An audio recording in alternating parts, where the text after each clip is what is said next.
les pasteurs azoyeba na tambola avec une conduite ou eza conduite moko irréprochable pe azote abino sur les royaumes c'est que vendre l'église mais ce que monique na quatre église bazoyeba na côté un message ya royaume te bazota li sabatu lola te bazo présenter te batu ke en tout cas mukilio eza nango mukili moko tozo le cannabis kaka toyeka justement pour un temps une mission après cette mission tozala enlever so baota li so makambo na te c'est que tu dois quitter cette église nanzela toujours ya basala nzambe parce que Jésus azoyebisa ba disciple ke alobi na mokolo wana ba faux prophète ba kosebi batu ebele to bani na ba faux prophète selon Matthieu chapitre 24 ba bi ba faux prophète ba kosebi batu ebele est-ce que tant moment na nzamba roya akokuta liloba lisusu mais ce que yo ya au présenter batu critique au présenter batu Christ oyeba nena ko vanter message ya Christ afin que ba ambaz à la sauver pour parvenir à la connaissance de la vérité, ba hériter au royaume des cieux. Maintenant, toi, ta mission, c'est de faire quoi? De prêcher seulement sur le mariage.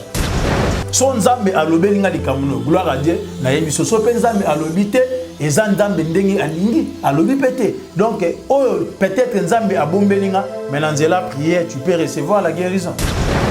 Le corps là-bas, on va dire que la vie n'a pas de jif, bakaba de ba vie na bango dans la kataba occultisme na kataba angiologie tout ça ba pesa do ba vie na bango déjà kuna so ba lingi pe ba to nyonso tout bazolanda bango pe bazala sauver te bango nyonso ba kende wa na en fait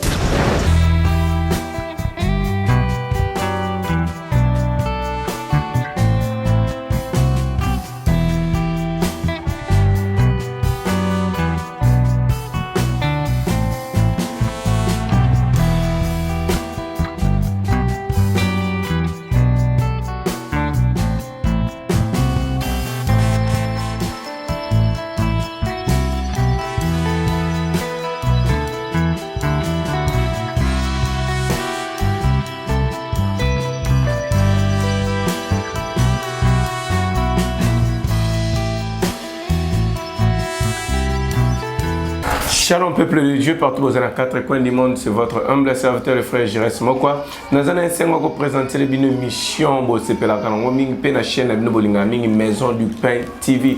Toute Maison du Pain, vous avez ndaku ya mapa li pezana ni Yesu Masia yende azali lo banabo moi. Et le retour c'est un cabo aimer vous partager vous liker cette émission, c'est la façon où vous promouvoir que booster biso pambate to memerabino o ezali sango yamalamo. Je suis passé sur ce plateau, je suis accompagné avec l'homme de Dieu, l'évangéliste Joël. Bogoye Baye pe beaucoup messana, je crois que c'est la toute première fois que je maillé parce que je travaille déjà avec lui. Tout salam makasi et je suis avec lui dans cette chaîne Maison du Pain TV. Juste restez là, partagez parce qu'il y a un message particulier. Oyo amemeli libotara nzambe na chaîne biso Oyo Maison du Pain TV. Un grand merci à Mtolanda biso, ceux d'ambala biso qui ne place pas comme s'abonner. Au fini cloche de notification de l'émission notre sala. Ozoyango, ceux qui n'ont même parole avec mon réalisateur, bah fongolé la caméra na présenter bino mon invité. Bonjour évangéliste Joël. Bonjour Ndego Jires. Qui m'ezali en tout cas, gloire à Dieu vraiment. Ni nous volons pas abonner sur la Maison du Pain pour la toute première fois. En tout cas, bande konanga ya Maison du Pain, je vous dis en tout cas boza penza wow. Je vous aime beaucoup pe na pesibino mbote place dans Suboza dans tous les 5 continents. D'abord la chaîne en tout cas la chaîne Boebi Eloni ne sepeli singa combo ya chaîne la Maison du Pain. Or que la maison du pain, c'est la maison de Dieu. La maison de Dieu, c'est la maison de la parole.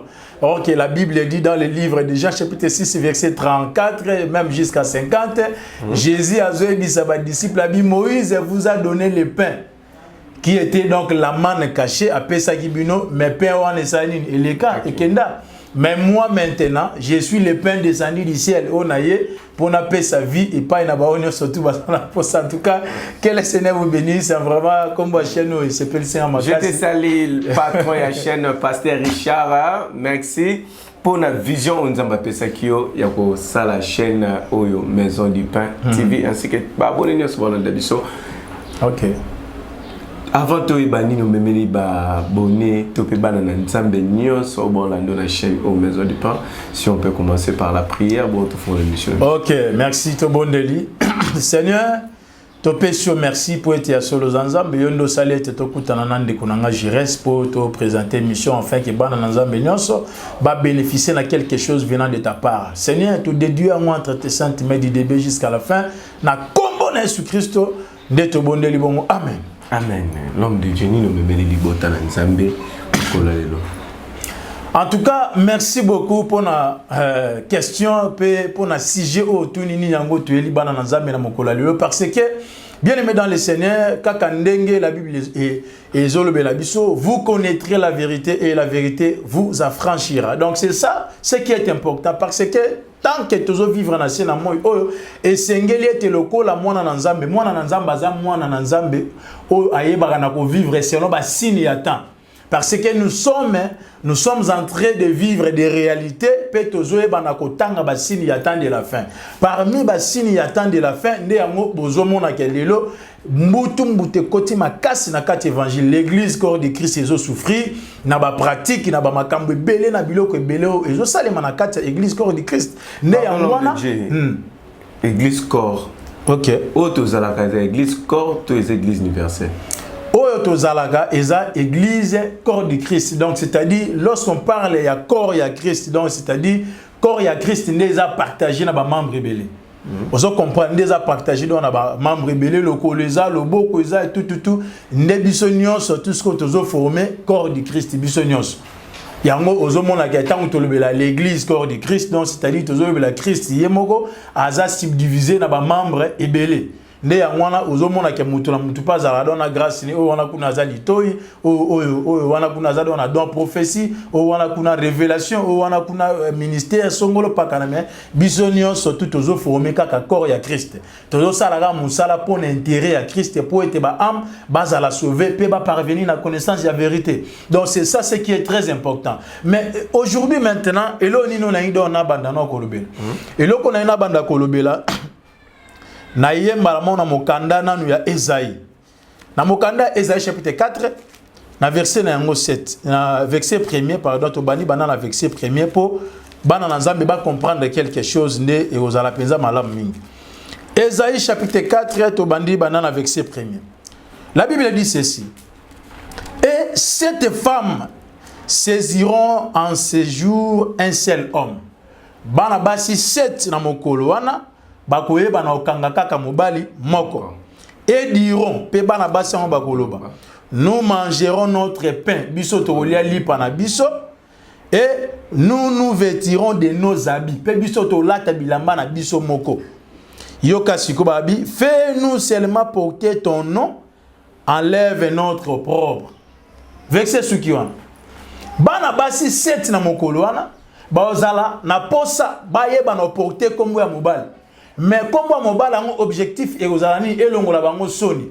Mais siko après avoir comporté comme mobile mais bango balobi bazana bilamba na bango baza pena lipa na bango. Donc bon bazana nyoso na bango. Nyoso na bango donc nyoso ya bango bazana lipa bazana ngo elamba bazana mais pour ça na bango zaka comme mobile. Donc pour ça kaka donc le kolanga boy. Donc basi baye balobi non papa tozaka na posa kombo na. Nga mwasi nazala nga biso nyonso baso seti bilamba na biso tozala ngo mbongo na biso tozala ngo nyonso to ya biso tozala ngo yo pesa biso ka kombo ka papa Joël to porter ka kombo ka basi ya papa Joël. Donc ozomona siko mutu tango déjà mutu aye bongo azado na elamba na mbongo nyonso to ya ye azana c'est que moi yo oyeba na supériorité likolo ezate c'est que ozala limité pour oyeba na ko accéder na ba makambo mususu et pas na ye parce que azana nyonso tu ya ye mbongo na ye bilamba na ye nyonso tu ya ye azana yango donc yo ozala limité moyen même ata oyeba na pesa ba ordre moko boye atosa yango et ozala vraiment pas simingi parce que azaye moko ko miboko la donc mbongo na ye na nyonso tu ya ye yango siko na kati ya makambo na Nzambe pesa même chose. Ce qui se na kati ya makambo na Nzambe Bible zoba na mokolo wana cette femme baoye bana yana mapa na bango na bilamba mais posa ezalaka bazwaka komba mobali ba porter. Or que cette femme baza banane cette femme c'est l'image aussi il y a cette église du temps de la fin. Et l'image de cette église du temps de la fin, oh, bazana li panabango, bazala pena bilamba na bango. Ok, lorsqu'on parle du pain, le pain c'est quoi? Le pain qui symbolise la parole. Selon le livre de Jean, chapitre 6, on donne à l'objet de banane et bandel qui en tout cas comme voit chez nous, et c'est la maison du pain. Né à mon monipé enseignement toujours basé dans ce qui concerne le pain.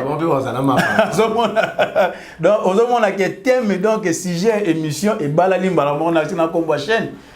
Yango au monde ke basi on a bazana lipa na bango pena bilamba na bango. OK, lipo bango bazana yango c'est quoi? Lipo bazana yango c'est l'image de la parole. Pe bilambo bazana yango bilamba c'est quoi? Les vêtements c'est quoi? Les vêtements qui symbolisent les œuvres. Donc bazala pena misala na bango, bazala pena lipa na bango. Alors maintenant to bandasko ko décortiquer verset O. Pour to basko na tala la réalité ni neza ko s'est passé na kata mukilito na kata église corps de Christ toza. Aujourd'hui, bien aimé dans le Seigneur, il y a beaucoup d'églises, il y a beaucoup des hommes de Dieu, leur souci est de porter seulement le nom du Seigneur. C'est pour cela que tu verras que dans une église là, en dehors, il y a église Bakomi, église telle comme voyez. Mais si vous entrez à l'intérieur de l'église, vous allez constater, vous allez remarquer qu'il y a des pratiques au Bango Bazo Salanakati et ces pratiques-là ne respectent pas la saine doctrine. Donc, il y a la parole, Bango Bazaka na posa comme voyez. Bacheka Libanda, yo tango moni église comme voyez tel. Mais si vous entrez à l'intérieur, vous verrez qu'il y a d'autres enseignements, il y a des faux enseignements, il y a là donc fausse doctrine où ils ont enseigné na kati wanande ils ont bungi sabat. Yango ozomona ke tangu moi ça zo bagazana lipa c'est la parole. C'est pour cela au monde a beaucoup d'églises aujourd'hui, parole au bazo prêcher, ce n'est pas la parole que Christ leur a donnée. C'est leur parole au bango ba musulmans et pas na bango parce que la Bible nous dit Jésus-Christ azo yebisa ba disciple abi mon peuple sera enseigné par moi-même. OK, quand lorsque Christ dit que le peuple sera enseigné par lui-même, c'est par cette parole qu'il nous a donnée. Donc son peuple sera enseigné par cette parole. Maintenant, si la personne, to église monstre et ce qu'on a parole na yango moko. Mais basaka na posa kombo c'est que place on a déjà tala mabeza. On comprend ce qu'on a kacha ba église à bongo. Qu'est-ce qui se passe? Donc c'est-à-dire mokilinde eza mingi. Mokilinde eza mingi nde na kacha ba église à bongo. Un d'abord, baye ba no vanda sur les messages de la repentance. Ah bon? Ba vande la ngote. Ba vande la kate sur les messages au ezako concerner la saine doctrine. Ba vande la makambo anate. Au monde a sauté dans la kacha ba église à bongo parole na bango ezaka basé sur prophétie. Tokeka bongo. Or que l'église ne peut pas fondement église et koki kozana fondé na kata prophétie parce que ce n'est pas la prophétie qui va élever les gens, ce n'est pas la prophétie de ekomima mutu na lola, mais c'est la parole de esala qui ekota mutu na lola. Mais il y a une Bible au dernier temps je répandrai mon esprit sur vous, vos filles, vos petits-fils prophétiseront. Oui. Vous veillez à rendre des songes. Jusqu'au temps où les jeunes vont travailler, au moins tes prophéties. Je n'en disconviens pas que la Bible est ezolo bakena taya suka ba jeune ba ko prophétiser vision tout nyonso tout. OK. La plupart des jeunes serviteurs ce sont des prophètes. En tout cas, c'est ça. La plupart des jeunes serviteurs ce sont des prophètes. Parce que prophétie avec précision. Ozomona siko place siko makambu ezokoma mbutu yango place makambu ezobeba yango ozomona bana na Nzambe bofongola misu parce que aujourd'hui kaka question ka ndeko nanga atuninga ndeko jire c'est apena ndeko pe mususu atunanga question abi en tout cas na sepeli wana ndeko musu entre autres c'est maman Tiffany na pese mbo de place atuninga abi l'homme de Dieu na yoke na kombo ya évangéliste mena kamwe. En tout cas, les lois évangélistes c'est basé sur te. Car Batinio soit comme quand la pour ça ba prophète.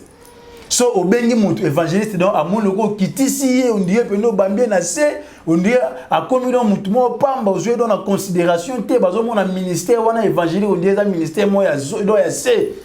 Donc il faut pour ba sentir yo peno il faut zaga prophète. Prophétie au banda donc okende bongo so pour ça batu ya mwana na expliquer dans le verset yango ozomona ke Bible lobby en ces temps-là, nemba na basiana kombo no posa na bango zaka ba porter kaka kombo mais bazana lipa na bango na bilamba na bango or que bilamba na bango c'est quoi c'est les œuvres.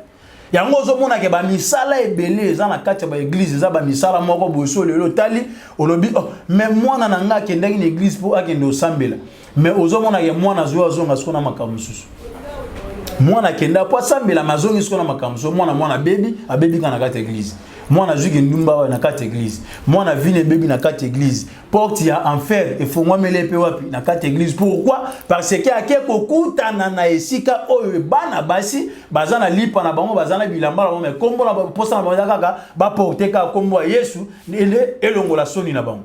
Donc pour bango soni elongo il faut bazo kombo ya Yesu batie so batie kombo ya Yesu te moya batu baya ezate ce qu'il faut bazo ka kombo ya Yesu batie église de tel église de boye zongi boye mais nzoka te na kati kuna makambo bon bazo pratiquer za makambo nzambe te na koko pesa exemple moko to ke le roi par exemple to le roi église catholique ba komate église catholique ba bike place ba chrétien bazat bazo sambela mais so au côté na kati est-ce que ba pratiquer bon ba sala za ba pratique open la bible zo recommander ogumba milake keko senga bikota maman Maria alobela mwana na ya mobali pasani asunga yo devant ekeko. Or que la Bible interdit cela dans le livre de Deutéronome chapitre 4. Bible zo peksa ke nzambe akoki jamais ko la représenter na une image taillée tout le logo moko songolo pakala. Automatiquement quand vous le faites directement vous commettez une abomination de l'Éternel. Siko tamu siko moni na dibanda ba komi kombo na mais so koti na kati ko mona makambo susu automatiquement eza image ya cette femme au bazana mapa na bango bazana bilamba na bango mais pour ces akaba porter kombo ya mobali yango siko tangu tolongwe kuna to yesko na église de réveil siko banani o siko bazo sala makambo wana to yesiko posko to bando kota to bando détail to komi na mokanda ya 2 Thessaloniciens tozu mokanda 2 Thessaloniciens chapitre 2 nesko to mona nini o Bible ezolobela biso yoka ndenge Bible ezoloba 2 Thessaloniciens chapitre 2 na verset 2 Thessaloniciens chapitre 2 to bani banana verset premier na robando sauter yom tuzana ndako okoko bando tanga banda verset premier ti voir même attendre à 17 mais nga nazo sauter moi ba partie ndam natangi na bandi ba mon verset premier. Pour ce qui concerne l'avènement de notre Seigneur Jésus-Christ et notre réunion avec lui, nous vous prions frères de ne pas vous laisser facilement embraler dans votre bon sens. Ba repé catholique frère, bon miti kate na lolenge na bino ya malamu zaki na. Lolenge na bino ya malamu c'est-à-dire quoi? So oyeba kinkole sumasia, oyebi makambu nyonso tout, ozo respecter la saine doctrine, c'est que tikalaka toujours na bon sens na. Siko Bible lobi bo miti kate, bo mi laisser embraler dans votre bon sens et de ne pas vous laisser troubler, soit par quelque inspiration, soit par quelques paroles, ou par quelques lettres qu'on dirait venir de nous, comme si le jour du Seigneur était déjà là. Nabandi na verset 3, yokasko, très important. Que personne ne vous séduise d'aucune manière, car il faut que l'apostasie soit arrivée auparavant et qu'on ait vu paraître l'homme du péché, le fils de la perdition. Tobandi wana. Balobi esengele te lipengwi e yana no liboso pe bino boye bana komiti kate na bon sens na bino bien aimé dans le Seigneur yo mutoza na église o bazote ya bosolo bazote ya royaume des cieux parce que la Bible dit cherchez premièrement les royaumes des cieux et la justice de Dieu et toutes ces choses vous seront données par-dessus. C'est ça ce que Dieu veut. Mais si dans l'église que toi tu pries on te prêche les royaumes des cieux, on te prêche maintenant ce qui concerne la sainte doctrine en sa totalité, automatiquement reste dans cette église là. Si les pasteurs azoyebana tambola avec une conduite ou une conduite irréprochable peut azoter abino sur les royaumes, c'est que vendent l'église. Mais ce que monique na quatre église, bazoyebana côté un message ya royaume te, bazotali sabatu lola te, bazo présenter te batu ke en tout cas mukilo ezana ngo mukilo moko tozo le cannabis au kaka toyeka justement pour un temps une mission. Après cette mission tozala enlever so baotali so makambwana te, c'est que tu dois quitter cette église là. C'est que ma de César. Il faut que l'apostasie soit arrivée auparavant. Kobunga kopengwa nde sengele ya sikoli boso. Oke kopengwa nde sengele ya ndengeni. Nanzela toujours ya basala nzambe parce que Jésus azoye bisa ba disciple ki alobi na mokolo wana ba faux prophète ba ko séduire batu ebele. To bani na ba faux prophète. Selon Matthieu chapitre 24 ba faux prophète ba ko séduire batu ebele. Siko batu ebele ba ozala séduire na nini? Yoka siko to bandotan. Kaka na 2 Thessaloniciens tozaka chapitre 2 verset 2 totangi na verset na yango totangi na verset 9 mbala moko ponga na sauter. Totangi mbala na verset 9. Na verset 9 balobi bon. L'apparition de cet impie se fera par la puissance de Satan, avec toutes sortes de miracles, des signes et des prodiges mensongers. Ici, Esengeli Tetoué va vraiment marteler pour notre talisali commune Esengeli. Balobi impie, donc c'est-à-dire on parle de Satan. Babi et l'or ils ont retenir Satan dans la minute. C'est quoi? C'est le Saint-Esprit qui les retient pour apparaître. Après l'enlèvement, mais ce qu'il faut savoir, il y a des signes où Satan a joué parce que aujourd'hui que nous sommes en ce temps, le Satan agit dans les airs. Satan a donc agi mais dans les airs. Parce que Akitina nous te pour Saint-Esprit et Zana Kokangaye. Si tant Azak agir dans les airs, Azak agir, il agit au canal de ses envoyés, de ses prophètes, de ses faux prophètes. Ne bangosko bazwana pour accomplir une partie ya mission na eno bangono bazo sala yango na ba faux miracle na ba faux prophétie bazo sala déjà une partie ya ba prodige moko mensonger bazo sala yango déjà avant à apparaître donc après l'enlèvement. Siko yango balobi que l'apparition de cet impie se fera par la puissance de Satan avec toutes sortes de miracles, des signes et des prodiges mensongers. Dans verset 10 balobi et avec toutes les séductions de l'iniquité. Pour ceux qui périssent, c'est parce qu'ils n'ont pas réussi l'amour de la vérité pour être sauvés. C'est très important. Balobi bato yon surtout. Bakoye banako banolanda ba miracle mensonger. Bagolanda oh zwa kuna yamba voyage oh yamba mbongo yamba libala yamba professeur na moni kuna la sambeto na moni kuna tale logo boy na moni kuna oh kombo na yo boy na moni kuna âge na yo botama na nebo kendo suka na nebo. Est-ce que c'est ça ce qui est important en ce moment? Jésus-Christ à Zoloba, est-ce que quand le Fils de l'homme sera venu, trouvera-t-il la foi sur la terre? C'est ça ce que Jésus demande. Quand le Fils de l'homme sera venu, quand les compléments circonstanciels du temps, donc c'est-à-dire on parle du temps, quand le Fils de l'homme sera venu. Tant ou akoya, est-ce que akokuta la foi sur la terre? La foi dont on parle ici, c'est la parole. Est-ce que tant ou moins dans Zamba Roya, akokuta liloba lisus? Mais ce que yo ya au présenter bateau critique, au présenter bateau Christ, oye banena ko vanter message de Christ, afin que ba ambaz à la sauver pour ba parvenir à la connaissance de la vérité, ba hériter au royaume des cieux. Maintenant, toi, ta mission, c'est de faire quoi? De prêcher seulement sur le mariage, de prêcher seulement sur la prophétie. Il y a un moment, l'église union surtout, bazaka basé sur la prophétie, qui est ce que kende so rotala bango soki baza ya rovanda ozomona l'église evandite ponini sentiment ya kuna ezaka likambuka na monaki dadi tu vois bien avancer dadi tu vois bien ndete wa ba misudo na banda na kotanga ba ndeko na biso mususu acha donc ndelo ozomona ndeko acha ndelo aza dans limité ozomona place batu bazoya kuna place batu donc place batu bazosanga ozo comprendre enseignement eza beaucoup plus basé sur la prophétie parce que il est en train de former beaucoup plus les prophètes pour faire quoi? Pour accomplir la mission de prophétiser. Or que la vraie prophétie c'est la parole. La vraie prophétie c'est la parole. La parole des prophéties qui va prophétie non surtout. Vous comprenez? Si vous avez est-ce que il faut se retrouver non tout na bango est-ce que na kata parole là prophétie est-ce que la parole on peut ça de naissance donc tout ça c'est pour dire que ce que Dieu a besoin c'est il y a enseigner bateau. Il y a que nous sommes pendant le temps de la fin, le moment est difficile. Moi, se préparer. La Bible dit racheter le temps car les jours sont mauvais. Si la Bible est racheter le temps, on doit racheter le temps par quoi? Par les messages de la repentance, par les messages prophétiques que Jésus-Christ nous a laissé de prêcher son peuple, de leur dire la vérité et de leur montrer aussi le royaume des cieux. Siko pendant que bon bazo sala biloko wana siko tant bazo sala biloko wana automatiquement tozoe bana kokokanisa bango na Matthieu chapitre 23. Matthieu chapitre 23 na verset na 13. Bible elobini Matthieu 23 13 malheur à vous scribes et pharisiens hypocrites parce que vous fermez aux hommes les royaumes des cieux. Vous n'y entrez pas vous-même et vous n'y laissez pas entrer ceux qui veulent entrer. Ozomona la seconde mission na bango. Les scribes na ba pharisiens, ce sont des gens qui ont la connaissance de la parole.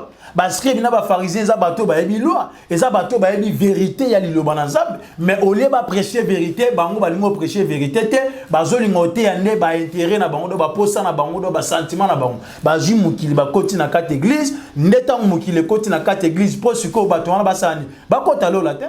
Le coup là, on va dire que la vie n'a pas de bakaba, na bakaba jif, bakaba de ba vie n'a pas dans la kataba occultisme, na kataba angiologie, tout ça ba pesa do ba vie n'a pas déjà kuna sko ba lingi pe ba to nyon surtout ba zolanda bango pe ba za la sauveté, ba on nyon ba kende wapi. Na en fait, mais l'homme de Dieu. On se comprend. On a tant on reprocher le roi Banel. Kasite ndeko nanga. Ah, toza na kacha Kinshasa. Bon, na pesa lo exemple ndeko nanga France. Vous comprenez? Parce que moi je ne suis pas là pour côté bango baza basala nzaya bazo sala misala na bango, mais avec des pratiques au bango bazo sala, c'est ça et je ba na ko église comme Christ.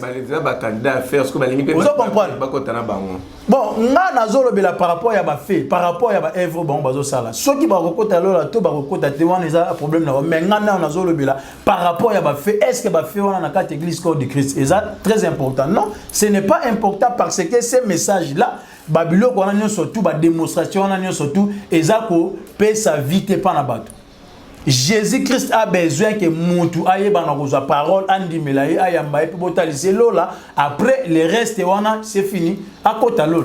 Mais nous sommes tous les Tikani, oh bon, oh Libala, oh nous sommes tous voyage, tout ça. Et peut ça met la Moutou pendant que Moutou a d'autres mots la malade bien. Aux hommes on a que le lot, bah pesi professeur, lobby bah pesi professeur. Si vous avez une solution, on a souvent nos alades. Bah professeur la tanzote. Ma prophétie est là tanzote parce que banda ba banda on a moni montre na moni lati na liboko ya boye numéro chaussée là numéro boye numéro ya boye tout ça c'est pour faire quoi. Alors ça va donner quoi? OK, Jésus-Christ a besoin. Attends là, Nicodème nani Thomas a tué Jésus tembe. À côté Jésus doute que Jésus a c'est quoi quitter. Maintenant Jésus abîmé lui. Thomas a lobby mon Seigneur et mon Dieu. Lui au casque langage à Jésus. Heureux ceux qui n'ont pas vu, mais on crie. Et c'est mon abao, bah mon ingati mais bah c'est ni, bandimi. Si quoi ni biso message na biso Seigneur to porté par le peuple c'est quoi? Il y a côté il y a bana nanza, pour bana nanza basani bandima que Yesu Masia par ses enseignements pe ba bongo la mitema na bango ba yambaye nde ya ngwana nzela lolo donc toujours présenté. Na boité que prophétie et Seigneur ezala. Prophétie ezala mon normal. On peut donner la prophétie mais le Seigneur donc tout c'est limité tout sur la carte de prophétie. Total isandeli lobo eza prophétie par excellence il équipe prophétie surtout ko yangonde sala yebana na nzambe ba kota lolo. Ba sala nzambe za mon problème on va passer la prophétie au wote makambo ya basi. Siko papa nanga yebisanga ba démonstration ne se point. Est-ce que l'église ils doit na posa bon? Oh na mona itel na kato tel bon na numéro boyo au bandis ko pesa on na kati même ata dans na média partout na monde bazolanda. Siko yebisanga makambo etali vie privée mutu. Makambo etali makambo mutu. Est-ce que toi un homme de Dieu tu peux exposer ça devant tout le monde? Au téléphone il est là l'eau t'as là aux place est-ce que on a besoin de ça vraiment en ce moment? Est-ce que tout ça on pose ça au kokito sur la biso boy to sur la pena bato pe do ba bengaka eza même ata na poto bato bele do ba benga yango eloko mususu na lobela ndeko mo ya moi ça benganga na niveau nini Belgique a benga na niveau Belgique allo papa ozomona nini abandinga mbala moko première fois na ngane do to solo la mbala moko appel na allo papa ozomona nini yebisanga na makambo nini ozomona ese abise na ese abise yo ozunga magicien ozunga nani mo to moninga ni pombala moko bengi mbala moko pidona bandolo ba non on ne tente pas le Seigneur nazawa na pona pesa ba directive si le Seigneur parle ndé na koye biso pe nzambe alobi boye après na pesa ba directive neto bondeli. Toi, tu ne peux pas me tenter mort directement pour la première fois. Alors l'homme de Dieu, non, je ne suis pas un magicien. Tozo lobanda, mo pe tozo prophétiser en partie.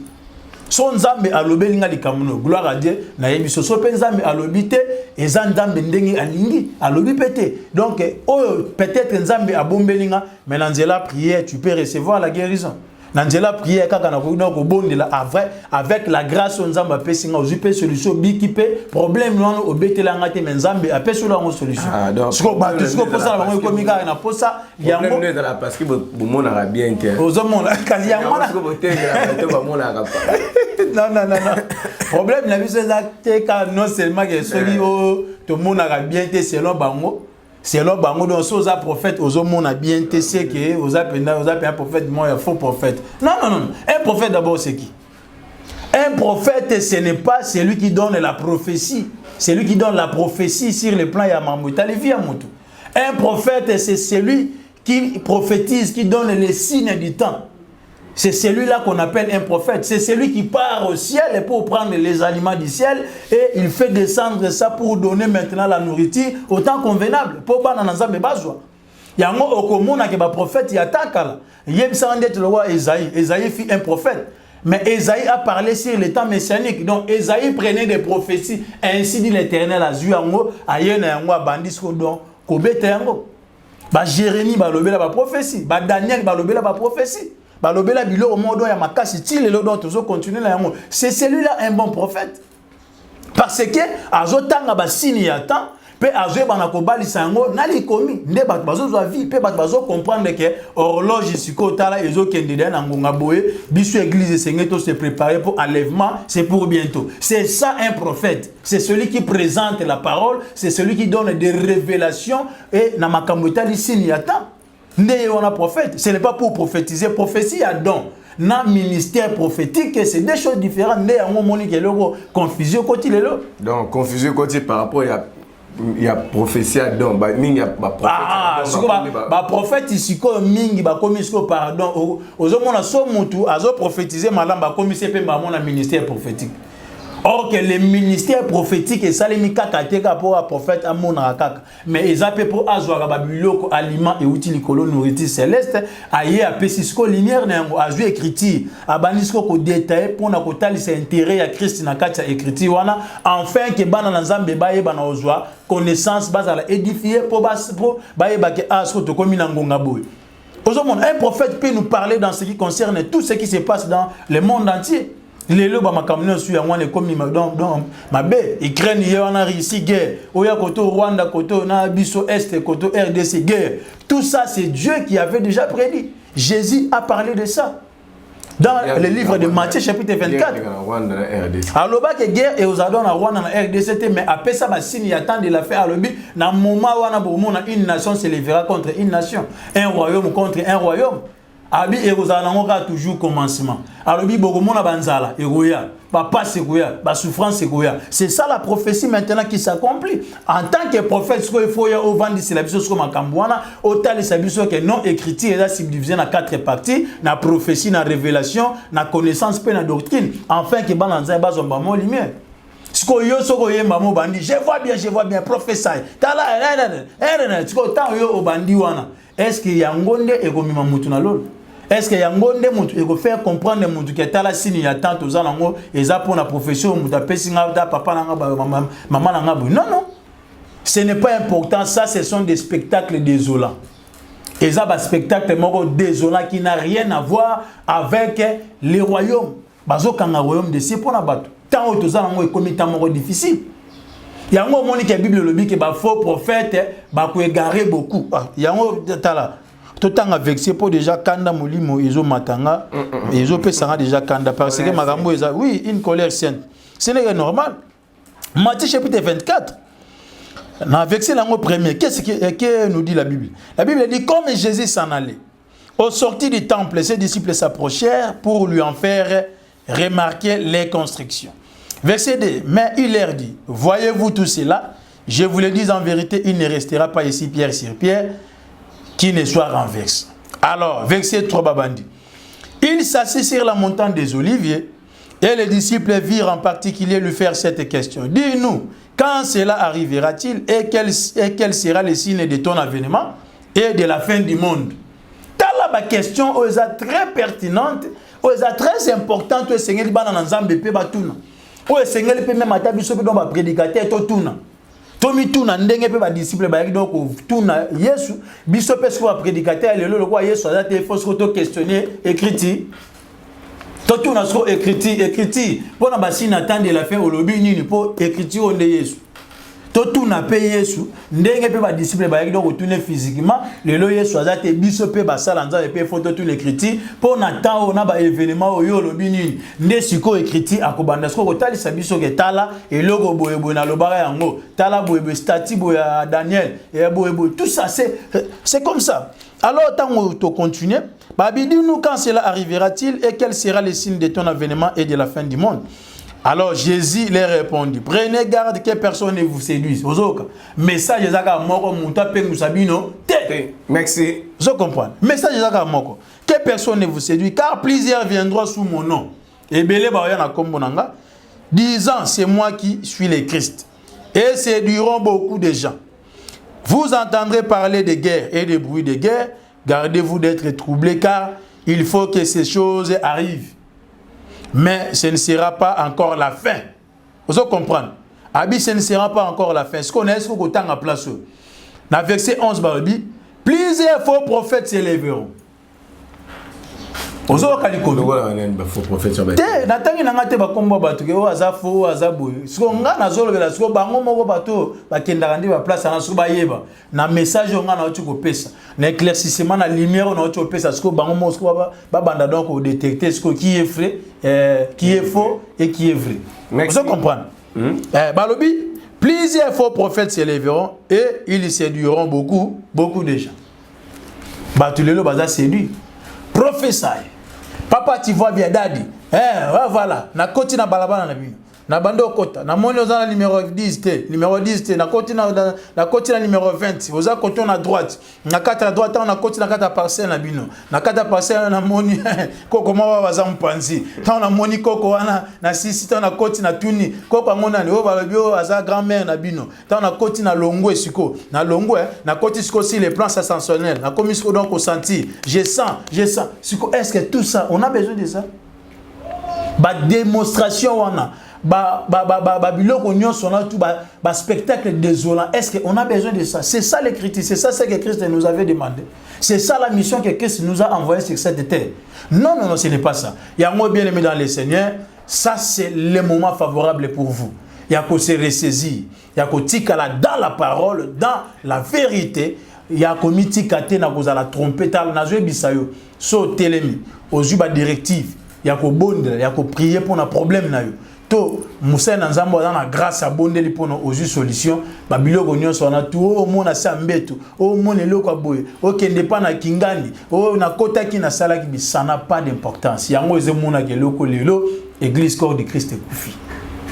Merci l'homme de Dieu, nous sommes arrivés pratiquement à la fin de notre émission. Yo muto sepela kina yango betata maboko bisika ozali pona sango malamu o epé Samuel biso j'ai vraiment aimé. Yango ni na boy ko compliqué trop de questions, j'ai laissé l'homme de Dieu à s'exprimer. L'homme de Dieu nini di botana nzambe et sengeli retenir à travers votre message ainsi que ton numéro de téléphone pour na bato bazan pour se contacter. Merci beaucoup. Oyo esengeli peuple nzambe ba retenir na pesi bino verset oyo yango pour la question musali papa Jires a tuningai na pesi bino question na yo tuni réponse nango ezamba moko na verset na pesi bino réponse. J'exhorte donc na 1 Timothée chapitre 2 verset 1er de kititi na verset na yango 4. J'exhorte donc, avant toute chose, à faire des prières, des supplications, des requêtes et des actions de grâce pour tous les hommes, pour les rois et ainsi de suite. Na kitimba mon verset 4, na verset 3. Cela est bon et agréable devant Dieu notre Sauveur, qui veut que tous les hommes soient sauvés, et parviennent à la connaissance de la vérité. Car il y a un seul Dieu et aussi un seul médiateur entre Dieu et les hommes, Jésus-Christ homme. Pour nous, papa Jires à Tuninga, nous avons une réponse. Nzambe posa neza, tous les hommes vont la sauver. Va parvenir à la connaissance de la vérité. Peine verset le premier, Bible lobby, Nzamba lingi bato nyonso tu basala ba supplication, ba requête epa na ye, ba bondela, ba gêner, ba prier. Ndenge sengeli pena ba action de grâce na bango, nde ba oza solution et ba problème na bango. Peut-être place yo za bien aimé dans le Seigneur, oza qui troublé na ba biloko ekendaki yango ozomona ke lelo bana na Nzambe belé baza ya kobeba ba comme mata ko senté bana bato. Ba comme donc ozemi sata bana bato bazemi mwana ke na pa yo ka prophétie baluki komi grossesse ay. Ibume vimbi azongi na ndako bezemi. Oh nani oh Daddy nyo kasi professeur. Oh professeur wapi ozwa ngo wapi. Si yango nde mutile zobeba. Yango en tout cas bo mitika te, bo za la troublé te, on a ba inspiration, on a ba kiko, on a ba quoi que ce soit, bo garder parole et vous allez malam mingi pe Nzambe oyeba na ko sala susu ya minene. Mon numéro de téléphone c'est plus 243 80 86 66 327 plus 243 80 86 66 327, c'est ça mon numéro de téléphone. Au besoin, appelez-moi, même sur WhatsApp, même sur appel normal, je suis là et je vais vous répondre. En tout cas, je voulais prier pour vous parce que j'aime beaucoup prier, parce que beaucoup de gens ont des problèmes, rencontrent des difficultés. Makamwe belé akobota, misala, nyo surtout, bazana ba problème belé, na bondeli pour nos places oza, atozo belo sim place ozo bela yo pem toza problème simbi, ata motema na bondeli. Seigneur, na bondeli pour na banu nyo balandi mission. Au passant un problème que la solution. Malade disparaître. Na maudire malade ne se dérange à vie. Au nom de Jésus-Christ, malade quitte et la chef na yo maintenant. Joie solution à makambono, musale pe samelo, makambono fongwama, vine fongwama, blocage longa, freinage longa. Na combo Jésus Christ. Dena déclaré bon amen. Amen. Merci, nous sommes arrivés à la fin de notre émission. Aimez, commentez, partagez, likez. C'est la façon de promouvoir tout le monde. Tozonga lisusu pona kosela bino musala opamba teto mema sango malamu ekini musika kaka ngati na kotindika sango malamu yo kasi na yo elongo tant ozo partager message o ekomela bande comme susu eza lolenge ya ko promouvoir message oyo. Quant à moi je m'arrête par ici numéro de l'homme de Dieu za nous a pour ça enseignement boy ozana poso yoka Mathieu ozana posa lo sambo contactez l'homme de Dieu, son numéro est affiché au bord de son écran. Tout pour continuer série émission de la doctrine. Ezanini vraiment salut ezanini ni on soit tout le kato et bapambate. S'il y a de vrai, il y a aussi des faux. On va établir nakati à génération de biso oyo tozali. C'était votre humble serviteur, le frère Jérès. L'évangéliste Joël, comprenez, moi, parce que le jeune prophète, mais c'est l'évangéliste Joël. Quant à moi, Tokutani prochainement. Merci, prophète Joël, pour en tout cas, bien merci, vraiment, papa Jérès. Prochainement. Merci beaucoup. Merci, bye.